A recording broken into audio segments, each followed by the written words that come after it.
Khairpur. Crime reporter Aligul Khokhar की report के मुताबिक एसएसपी खैरपुर ज़ुबैर नज़ीर अहमद शेख का कच्चे के मुख्तलिफ इलाकों का दौरा, कच्चे में कायम पिकेट्स का मुआयना, एसएचओज़ को कच्चे में डाकू की सरकोबी और अमन व अमान की बहाली के लिए मौसर हिकमत अमली और मरबूत इक़दाम करने के अहकाम जारी।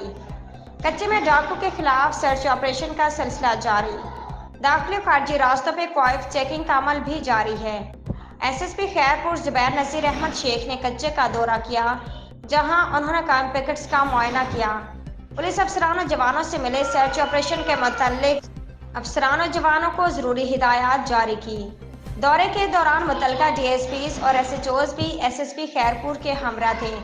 कच्चे में मौजूद डाकू के ठिकानों के अतराफ अजाफी पुलिस पिकेट्स के साथ नफरी तैनात की गई है, जिससे डाकू की नकलो हरकत को महदूद और उन पर कड़ी नज़र रखी जा सकेगी। अमन खराब करने वालों को किसी सूरत बख्शा नहीं जा सकता। उनकी सरकोबी के लिए हर तदारुक करके उनका किला कमा किया जाएगा। जिला भर में अमन व अमान की सूरत हाल को बरकरार रखना अवलिन तरजीहात में शामिल है। एसएसपी खैरपुर।